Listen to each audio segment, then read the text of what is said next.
Yo. Welcome to Pro Pels Talk. It's me, Lito. It's Ross. It's five. Your New Orleans Pelicans played against the Cleveland Cavaliers. We lost the game 113-103. Let's get into it. First took away. Yes, but this gets your money's worth out. What's up, guys? What's poppin'? How y'all doing? Chilling, man. How you feeling? Good. Man, it's Good. just good, man. It's good, man. I wouldn't, what I'm saying, that they it was a tough game. I have some thoughts on it. Before I get into it, let me say this. This podcast is sponsored by Birdsall Law Firm, the official injury lawyers of Boo Crew Media, located at 918 Porter Street by the Superdome. Give them a call, 504-523-5413. If you or someone you know has been involved in an accident, be sure to mention we sent you. We is me, Five, and Ross. Birdsall Law Firm, the official injury lawyers of Boo Crew Media. All right, y'all. Tough loss today. You look like you had some off the bat. What you got? Man, I'll be honest. I don't think it was a tough loss. Okay, cool. Because I wanted to say that. I wanted to say that, but I didn't want to like. It's kind of what you wanted to see, right? It's just similar to the Boston game, right? You lose a game like this where you're outmanned, right? They have their guys who we kind of don't. I know Donovan ended up getting hurt and then and finish the game, but you kind of need these games. You want to see like how guys react in a game like this and how you can try to get back in the game, just different scenarios. Or are your young guys on the road in a different environment? And, some of those guys, it was kind of like a homecoming. You thought, they'd probably, raise their game up a little bit. But even in that, it's like Cleveland fans are kind of, they get up for games, and they have a really good team. They're really well coached. They're a really good defensive team. So see how can you get shots? How can you score? How can you can you win certain matchups against Evan Mobley and those guys and Jared Allen? So I think that was a huge point there. 19-4 at home. I mean, so they're not a slouch. Right. Let me. So look, I'll be honest. Kind of thought we would lose worse than we did. To see this is encouraging. Honestly, to me, I feel like this was one of those games where, like, the way we played against this team, who I think is, they may have Eastern Conference Finals ambitions. I think it's possible with their roster. I feel like did see some encouraging things. There's some things that I also did question. Ross, I'm gonna just jump into it. Jonas had 22 and 13, but he only had 9 shots. What do you, as from a coach's perspective, right? He had a great first half, couldn't get much daylight in the second half, didn't really get a lot of looks. What do you think is going on there? Yeah, I don't know. It felt like the Detroit game. There was a point in the game where it was just hey, we're going to cram it down. Like, we're going to cram this down their throat. Then they can't stop it, and It is what it is.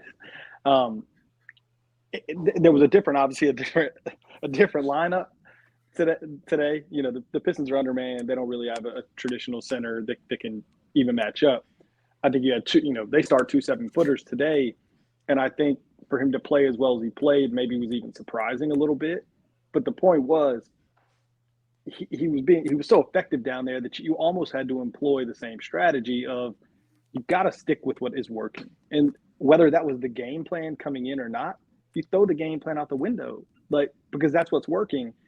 There's something that I'll talk about another similar thing of what was working that we just went away from later. But that's for me the biggest reason that, yes, I understand we probably should have lost this game. On paper, we definitely should have lost this game. Yeah. But that was the only frustrating thing, is that we were very much in it and we very much had a chance to win it. And I felt like there was a gap there, middle of the second half, mid third quarter, late third quarter to middle of the fourth quarter, where I kind of just threw my hands up what the hell are we doing? But yeah, I don't have a good reason for why he didn't get more touches. Go ahead. Frustrating. You might be on mute. All right, so my girl AirPods were on. She clicked on. I was like, "Yo, how you even do that?" But anyway, so another part of that, we didn't score for the first 5 minutes of the fourth quarter, right? Right. We were stuck on 81 for the longest, at no point do we say, let's throw the ball to JV. Let's see if he can go get us a bucket. Even if they double, because I kind of compare it to let's say the Jazz game where they got a couple 7-footers, right? That they can, beat defensive and of course Jared Allen's way better than those guys, but you still gotta let Jonas work, right? You still gotta give him that chance. Yeah, you may have not getting a lot of foul calls, but they're gonna send two eventually, right? Because he's bigger, he's stronger, he has decent footwork, he can get a shot off. But if they do, right, you kind of have to get the Cavaliers in motion. You can't just allow them to stay still and defend, because it's easy, because they're the number 2 defense. I think they might be number 2 or number 1 defensive rated team in the NBA. You can't just be stagnant against a team like that. You have to get them moving, and you don't have a lot of guards that get into the paint like a Darius Garland. So your other option is to play inside out and then have them scramble that way. So I don't know why. I agree with Ross. I don't know why we didn't go to a plan like that, but yeah, man, I agree with both of y'all. I think the game is matchup dependent, and I know you have an idea of what you want to do going into the game, but I feel like when you're in it and you're seeing what's being effective and what's not being effective, you should then know, all right, hey, look, Jared Allen is a great defender, man, and he was killing him. He made him look like a baby. Even when they put Mobley on him, like Mobley don't have the body to be able to just straight up and down guard him. I guess let's switch gears for a second. So in the first half, I feel like Trey was very aggressive. He was getting to the rim. He was doing all the things we like to see. He was a lot quicker with the trigger. The second half, it kind of curtailed, but he still did end up with some drives towards later in the fourth quarter. What y'all see from Trey today? It was good to see him knock down a couple, but I really just want him to be more decisive. Like, don't second guess yourself. Just go for it, dog. Just go for it, whatever it is. Because I think he outthinks himself. Like, you're a smart dude. Why are you outthinking yourself? Like, you know what you want to do or should do. Well, I believe so. If you're going to drive. If you're going to shoot. No matter who's there, my man. No matter who's in your face. Because it was one shot I think it was, in the second half. He caught it on the right wing. He just ripped it. Just let it rip. Yeah. That. And if you miss, who cares? Who cares? You're the best shooter, and you got to feel like that. No matter when I'm shooting, how I'm shooting, I got to pull. Like, I got to pull. Yep. I was literally going to say the exact same thing. I was ready to come on here and say that I thought the first half might have been the best half Trey played all year. And that's not, I'm sure there's some point in the season where he might have had more points or something. But I felt like, just in terms of being assertive, making quicker decisions, and then, I don't know what the hell we did at halftime, but it's like he came out in the second half and wasn't the same guy. It's like, after you played so well in the first half, I'd have thought you'd have come out and been maybe even more aggressive. Instead, it was just not quick decisions. No one is ever. We're never gonna I'm never gonna fault Trey for, if you're open and the ball hits your hand, shoot. We've been saying it from the jump. Like, he's a shooter. Like, yeah, they're gonna go through little bad stretches where they miss some, and if it's not a shot, don't be like. Sometimes it's almost like he has to remind himself after he catches it, if the three's not there, to drive, as opposed to just being instinctual. And that felt like it happened more times in the second half, where it's like he has to almost remember, oh shit, I'm supposed to do this now. And I just would like that become more of more fluid. And it comes with experience, but it was really weird to see what happened in the first half and the second half, because I was ready to come on here and say, man, I thought the dude just played the best game that I've seen him play, and then he kind of reverted back a little bit in the second half. But Let me.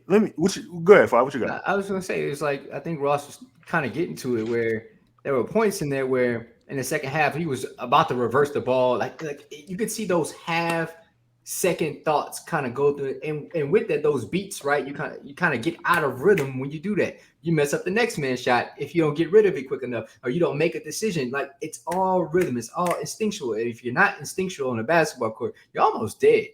You're almost predictable. Right.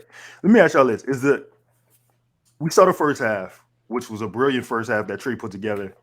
From pretty much all sides of the ball, he was even decent on defense, I would say, in the first half. Is the lack of aggression though in the second half, is that more related to the player or on coaching? Because we just talked about we talked about matchups, and we talked about what was working and what was not working. So who would you pin that on if you had to put it on somebody? I'll say I have to put it on the player in that situation, just because you didn't need to change anything you had already done that was successful. Mm-hmm. So it's hard for me to put it on the coaches. Didn't go in halftime and say, Trey, can't do that anymore. No way. I mean, there's no way that's what they said. I wasn't in there, but there's no way that's what they said. And so for me, it's something weird that either maybe happened in the game, or sometimes it just takes one play where you hesitate for whatever reason, and then it affects the next one and the next one and the next one, and you have to play yourself back out of that. I don't think, at least in my opinion, it has anything to do with the coaches in that specific scenario. Yeah, man, I kind of agree with Ross. Like it's on him. It's all on him. There's nothing. Yeah. I don't think Willie's telling him anything. I think Willie's imploring him to shoot the fucking. I think so too. My bad, Lala. Shoot the rock. Like there's no way. Like Trey isn't getting that mantra from everybody. Like, yo, just shoot it, bro. If you miss, just if you shoot good shots, nobody's tripping if you missing good shots. And you're a great shooter. So 9 times out of 10, they're pretty much all good shots if you get a good look. You know, so let it rip, man. Be fearless in that. Who cares about the stats? Who cares about that? Like, just hoop. Just hoop. Just like this at the time, like he get downhill, he jumped straight into Jared Allen's chest, boom, still finish contact. Like, take that mentality to everything that you do. Mm-hmm. That goes to defense, that goes to rebounding, that goes to shooting, that goes to driving the ball, that goes to moving the basketball. All the things, the same mentality. The mentality should be the same: aggressive, instinctual, not thinking too much. Just do it, bro.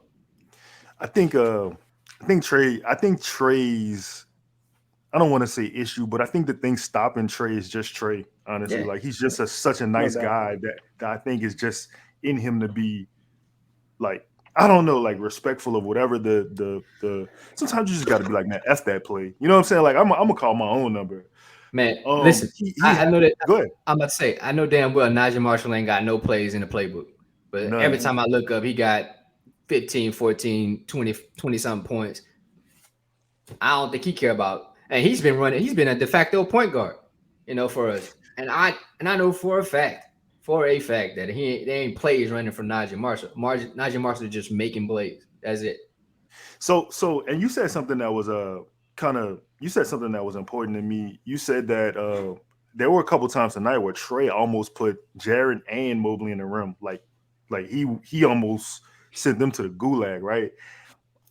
I do think that, like rest in peace, like they had kids there. You know what I'm saying? I do think that he should carry that aggressiveness. But since we on Naji, man, let's talk about Naji, right? Naji again with a I guess you would call now would become, you know, these Naji performances where he gets the ball in whatever situation, he gets downhill. A downhill Naji is the best version of Naji. Naji, for whatever reason, he has this one move, not just one move, but he has this move where he gets the ball, he just reverses pivot.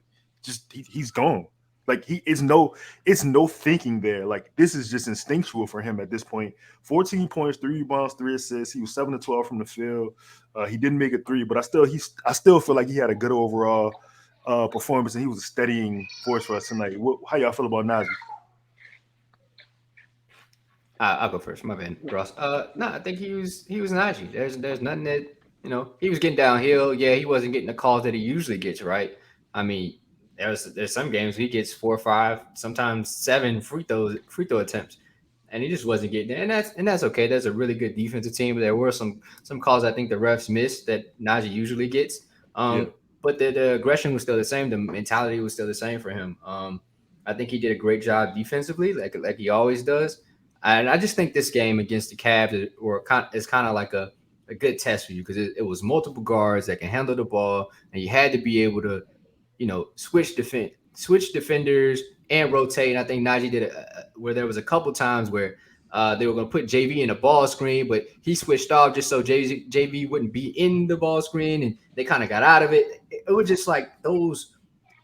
I think Naji's mentality and mentally, his basketball IQ has increased like game after game after game, and he's starting now. Like he's a de facto point. Like he really is a point guard on this team. Especially for the starting unit, and he's getting them in the sets, the right sets, in and out, and making great decisions. Getting downhill, shooting that floater, or making the right pass. Yeah, it may not end up in a bucket at all the times, but I think he's making the right play. What you got, Russ? Well, nothing really to add. Yeah, Naji's been a revelation because I mean there were times last year where I thought offensively he was almost unplayable, and I think that he just has clearly developed his skill set. But Five mentioned basketball IQ, and I really wanted to get into two guys, one which I thought played incredible today, and another which I think. Yeah, I texted Justin in the middle of the game and said I'd give up. I'd trade 2 wins for losses right now if somebody told me you got traded tomorrow. I'm so tired of watching Jaxson Hayes play.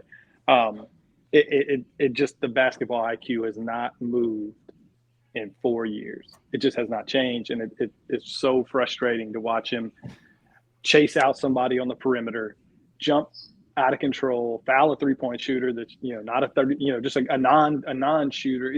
He does 2 or 3 things every time he's out there that I just say it's not clicking. It's just not clicking. And it's almost like he does a couple of things that help like it pumps the other team up. Like it's such a silly play that it pumps the other team up. And I thought he was noticeably bad today. I really did. I thought he was just terrible. I'll let y'all can go ahead and comment on that if you want to. I would like to talk about the guy that was good too. I want to get to the guy who's good, but Five, Ross has a listen. I have a question here. My question that I was going to ask y'all is, what more do we need to see to not play Jax? Because listen, this is the important thing for me, right? Your granny was there. This was your granny's first basketball game. This was granny's first basketball game, and like. That's what you do? Come on, man. What you got? I just think he was probably trying. I think he was trying too hard, right? Trying to have that's Jaxson, right? He's trying to put on a show. It just didn't work tonight. It just didn't work today. Like it is what it is. When has it worked though? When has it worked? There's been games where it's worked. Let's be honest. There's been games where Jaxson Hayes has played really well, but that's the thing with Jaxson is really up and it's really down, and there's really no middle ground for him.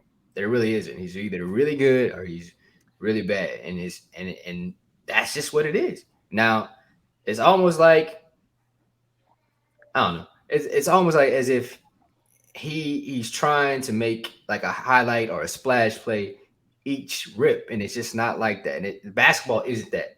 Basketball is death by 1,000 cuts. It's rules to it. It's rules to playing. And there's times where he's in the corner and it's the strong side and he cuts. Well, you really can't cut because there isn't a lane to cut, but he's so deficient offensively that's all he can do at this point, right? That's all he can do to get involved. He doesn't know, just stay and just be the swing man.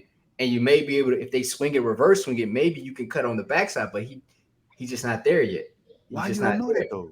But that he doesn't know how to, and that for me is more than the highs and the lows. It's that he doesn't know how to play, and it's hard to watch. Who does that fall on, Ross? I put that on the player. I have to because I've seen them develop other guys that are his age or younger. At a certain point, let me back up. Actually, I probably put it on whoever drafted him's fault because. There's this notion that like, ooh, he's got tools and we can teach him how to play basketball. Like, how many guys have gotten to the NBA and they've taught them how to play basketball? That's a small list. That's the world we live in, though. That we can have a deeper conversation about that because everybody's getting drafted on potential. Austin, not to sidebar, but Austin Rivers just was on a podcast and he talked somewhat similar because these guys are just they're hoop mixtape babies, right? All they see is highlights, and that's all they see. They don't know the purity of basketball, like really the rules that it takes and the skill that it takes to play basketball and the knowledge, more so the applied knowledge that it takes. I mean, I could tell you everything I know, but I'm no greater than Jaxson Hayes because I cannot apply that knowledge that I know on the basketball court, on the NBA basketball court. But the fact that I have it is cool. But that's who's teaching him how to play this sport. Yeah, I just don't. I think there's a certain level of basketball IQ that just cannot be taught, and maybe you can learn little things that help here and there. I just don't know that somebody that starts from that baseline, how much they ever get at the NBA level. Like that's just my opinion. I don't. It's hard for me to start blaming. Yeah, it's just hard for me to start blaming other people, other than the people that evaluated and drafted him and thought, we can take these tools and teach him. I don't know if you can do it, and it certainly has not. Whatever we've taught, whatever they've tried to teach is just not setting in, because it's the same mistakes over and over and over again, and that just can get so frustrating. And I'm sure the coaches are frustrated by it too. Yeah, I'm sure. But the guy. Man, go ahead. I'm sorry. Go ahead. No, I was just gonna say, man. I just don't know. I don't know. I'm sorry. I was just gonna say, just about the round off the Jaxson segue. Like, I don't know what more else he needs to see, right? Like, I listen. I understand that Willie Hernangomez is frustrated about his lack of playing time, and I don't blame him, because he is better than Jaxson Hayes. You give him 10 minutes, he's gonna get you a double-double, right? I don't understand how he can't get any minutes at all. That's the kicker to me. Like, when Jaxson comes in again, I don't have the stats in front of me, but like, it's a considerable drop off, right? It's a steep drop off, and I'm sure like everything drops. Offensive rating, defensive rating, just the basketball IQ in general, it's a drop off. But Ross, go ahead and get to your guy. No, I mean, the other guy was Dyson, and I thought he gave Donovan Mitchell hell until Mitchell went out. I really did. I thought this was the best I've seen Dyson look in weeks. And it doesn't. I don't even know what his box score looked like. It doesn't matter to me, because I was watching the game. I thought he played great, and there was a point late, maybe 3 minutes left in the third. Dyson comes out. I don't even know, maybe Naji or somebody comes in for him. We're up 3 or 4 points. I think he comes back in like 3 or 4 minutes into the fourth quarter, and we're down 9. I thought when Mitchell went out, I would have just slid Dyson over and just let him try to give Darius Garland hell, because the opposite happened when he went out. When Dyson went out that game, Darius Garland went straight feasted. He was breaking his man down so quick that, we got killed on the offensive glass. We got killed on the offensive glass, and it was because Darius Garland was breaking his man down so quickly that the big guy has to step up. Well, yeah, big guy steps up, maybe he shoots a floater, misses or whatever, and we get hammered on the offensive glass. Go ahead, Five. I know you want to say something. Don't put that on JV either. The point is, don't put that on JV. I don't put it on the big guy. I don't put it on the big guy at all. Who do you put it on? Who do you put it on? The backside guy that you're going to get broke. Darius Garland shit. Like, that's going to happen. My point is, though, hang on. And I agree. My point is that I thought Dyson did such a great job against Donovan Mitchell. I'd have given him a bigger chunk of time against Garland, because you never know his length. He's a little shiftier. I would have liked to have seen what he could have done there, just given how well he played in the minutes that he was out there. Okay. But go ahead. No, my issue with that, because like basketball it's going to happen. You're not going to keep everybody in front of you. It's just not. So rebounding, right, when the shot goes up, you know JV has to go help. You know that's happened. The backside guy has to, use your body, maneuver in front of Evan Mobley, and you're going to give up the three. It's Okura, whoever that, like, yo. Yeah, I got something to say about that too. Though. Like, yo, give it up. Like, KYP, know who that is. Like, all right, give it up. Cool. But the thing you don't want to give up is the offensive board, because 9 times out of 10, when you give up the offensive rebound, that shot that now that dude's taking, rather than the swing pass, it's going in. Because anytime off the offensive board, the 3 is going in. You know that's happening. So rather than that, man, get in front of your man, box out, and maybe it's an over a back. Maybe it's that. But at least attempt to. Don't be caught in no man's land where you guard nobody. Five, I think the decisiveness, the indecisiveness on the guard too. Like it's like once they get beat, they don't know what to do. Right. Once you get beat, now, like, once you get beat, you got to either chase back over the top or get to the corner for the guy who's coming back. And that's the double part. That's what was really pissing me off. And that, like, it's just little things too that you notice when you're watching the games, because I find myself getting so mad at Joel and AD, because they said a few times same thing you said. It's like, oh well, you just leave it. You leave Okoro. You just leave him. No, you don't just. I mean, yes, his man leaves him to go. Yes, that's what I'm to come down. Yeah. But you're not just leaving him. You still have to go contest a shot. Yeah, look, I get it. Yeah. He's a career 32% 3-point shooter or whatever he is. Go pull the stats on whatever he is with nobody within 10 feet of him in the corner. I'm sure. I bet he ain't no 30%. Yeah. I bet he ain't 30%. No, neither is damn near anybody in the NBA. Yeah, we weren't even going out there to chase it. Like, somebody got to put a little. You can't let him shoot a warm up three, and he's gonna knock down 3 or 4 or whatever he shot today. It was like driving me nuts. Like, yes, I understand what they were saying, that like that's the first guy you come off of. It doesn't mean that there's not a plan in place defensively to still get out and contest that shot. And we made no attempt to contest any of the threes he took, and consequently knocked all of them down. See, but that's on the installers, right? The people that want.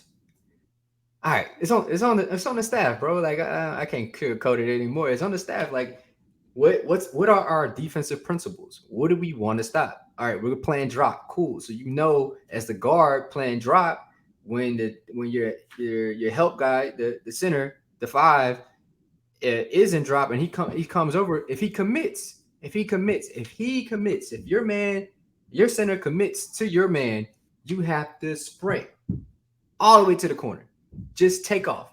Like, don't even think about it, because now that gives the man that's guarding the corner allegiance to go ahead and guard the guy on the opposite block. Like, it has to be instinctual. It can't be second guessed. It cannot be.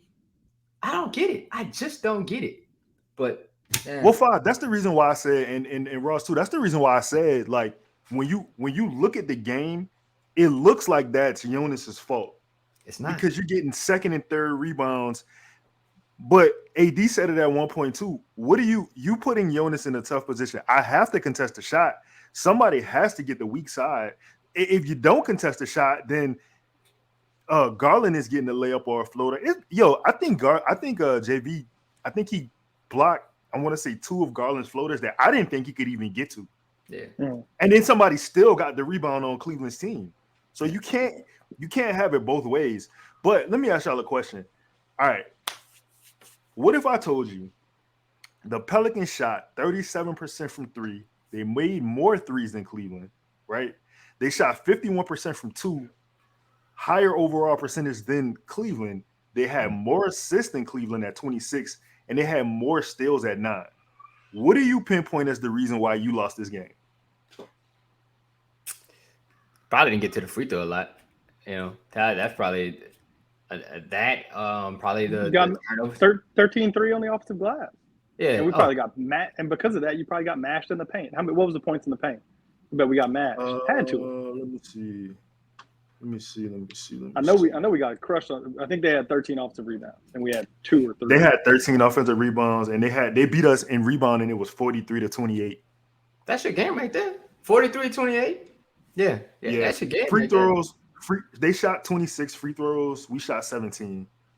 Okay, so that ain't that bad, but the rebounding is pretty large for second chance points. I don't know what the points were off second chance, but just to have a almost 15-point edge or 15 rebound edge on the team, that's pretty. That tells you your game right there, because the Pels really aren't a great rebounding team. Even with nights where Jonas has 18 and 17 rebounds, we're not a great rebounding team. And I think and I think that's because we try to play so fast, but you can't score without the basketball. So I think if we try to put an emphasis on this team rebounding and then running, you still can play in transition, because just because you're playing fast does not guarantee you a bucket. There are secondary breaks, there are other opportunities, but I don't know. I think you can play fast in you don't have to play fast the whole game. You can play fast in spurts. And to be honest, like, this team isn't when you have a Zion out, to me, there's no reason for you to play fast. Like you don't have to play fast. CJ is a half court scorer. Jonas is a half court scorer. But anyways, I guess moving forward, this game was a loss. But moving forward, you got the Heat on Wednesday at home. Yeah. And we're back home after a tough stretch. They were getting roasted against the Hawks in the first half. They were down like 30. They ended up losing the game 121-113. What are you looking forward to in that game on Wednesday? I'll start. I think the team just needs to, hopefully we can get some guys back, but as a team, kind of play similar to the way we played tonight, but just be better on the, the defensive boards. And then you think, when you're at home, the role players kind of step up more. I'm still waiting on Jose to get his groove back, like consistently, right? I think he probably has a decent game against Miami. I'm willing to bet on that. Just continue to do what you do, play downhill, and kind of try to execute, right? Especially in half court sets. And I think, like Lito said, I think CJ and JV are really good scorers in the half court, but I also want to see them get easy buckets. Like, why do they have to work so hard to get good shots? Like, can somebody create for them so they can get, easy buckets? I don't. Go ahead, Ross. Go ahead. No, I was just gonna say I don't know. I don't know who could create for him. I don't. But that's what you gotta run. You gotta run something for them to get great shots. It can't just be, hey, let's play pick and roll between you two and go get a bucket. Like, no, let's run something on the opposite end, because even if you look at a team like the Bucks, everything's predicated. Everything predicated. Damn, what the hell I was thinking about? But predicated on Giannis. But I've seen instances where they run pick and roll with Drew and what's the white dude name? No, Grayson Allen. No, not that white dude. Other white dude. Pat Connaughton. Pat Connaughton, baseball player. I've seen them run pick and roll with Drew and Pat and get buckets. I'm like, yo, wait, whoa. That means, other people can get involved and others score without Giannis. We should kind of implement that same kind of principle. Let's, put other people in action rather than, they just playing help side or whatever. Like, no, let's put the whole defense in action, not just the defender that's really good as guarding JV or CJ. Yeah. Lito, and I don't have a ton to say about the Heat game. For me, it's really about getting guys back. I mean, I've said from the jump, if we could play 500 ball without, I said if we could play 500 ball without BI and Zion, that's a win. I mean, you throw Herb in there too, and I think it's doubly true. So it's about fighting as much as you can to stay where you're at. I mean, like I said, you got the Heat at home, Magic on the road, Heat on the road, and then you come home to play whoever, the Nuggets or somebody. You got to just try. You got to keep your head above water as best you can until you get guys back. We don't have enough hours in the show for us to talk about that. But we got to get guys back. Yeah, man. And just to reaffirm, this show is sponsored to you by Birdsall Law Firm. They're 918 Porter Street. This show is also brought to you by New York Life. This show is brought to you by Company Burger and DraftKings. Code is BOOT. You know what I'm saying? Please like, subscribe, comment, tell your friends, share it. You know what I'm saying? We appreciate all the viewers and the viewership and the YouTube comments. I'm Lito. That's Ross. That's 5. Y'all got anything else? I'm good. See y'all. We ain't hit it all day. All right, we out.